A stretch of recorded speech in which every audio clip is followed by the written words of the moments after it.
يعني كما كتشوفوا هذا هو البيت ديال الخيل دابا هكا مازال ما منقيش. نقيناه البارح، يعني غير البارح. اليوم شوف اشنو وقع. جمعت هذا التبن هذا حيت صالح ما غاديش نحيدو، هذا غادي نرجعوه عاوتاني للفراش ونزيد عليه تبن اخر باش يبقى للفراش، والتبن الجديد غادي ياكل منه الخيل وشويه غادي يبقى للفراش. كما كتشوفوا المشكل هو هذا، يعني هاد السروديه هذه هي اللي قلنا لكم كدير المشاكل الخيل في الحافر ديالها الى بزاف د الحوايج. يعني الا ما كنتيش كتنقيو ديما هادشي كيبقى راه كياكل الحافر ديال العود، يعني هذا لاصين. وكما كتعرفوا الحافر ديال العود راه بحال كواتشو من التحت، يعني صعيب بحال هاد الحوايج ياثروا عليه ويبدا يعرج العود بلا ما تحس.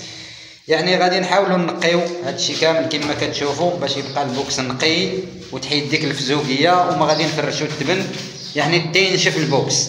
الخيل خرجتهم الصباح، يعني داروا كما كتشوفوا هنا راه كاين اتساع. يعني القضيه اللي هضرنا عليها اوموان دير واحد اتساع على الاقل قد هكا تطلق فيه الخيل. اما انا راه كما كتشوفوا من لهيه كاع من هنا حتى لديك الغابه راه كله اتساع كنطلق فيه الخيل الصباح. يعني كيلعبوا كما بغاو الى غير ذلك. يعني خليوكم معنا غادي نقيو وغادي نوريوكم كيفاش غادي يولي البوكس في الاخر الى غير ذلك. خرجنا العوده ديالنا باش نقيو البوكس. كما كتشوفوا العوده خرجناها ما كتجري ما حتى شي حاجه، حيت خرجتها الصباح لعبات جرات، يعني كما كنقولوا بالعربيه بردات الجنون ديالها. يعني دابا غادي تبقى هكا كالم النهار كامل.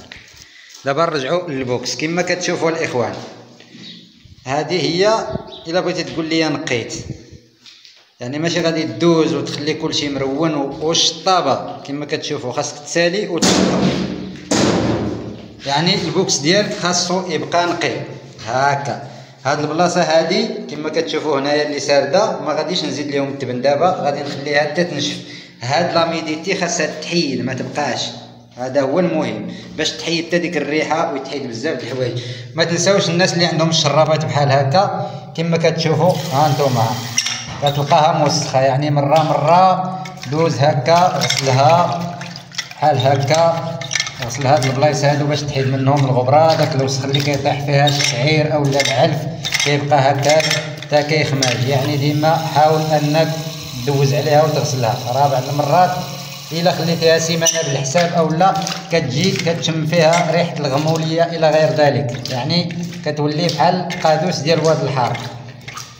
يعني مره نحاولوا نقيوهم هكا، حيت اي حاجه عند الخيل الماكله اولا الماء تكون ماشي نقيه والا كون على يقين غادي تضرهم.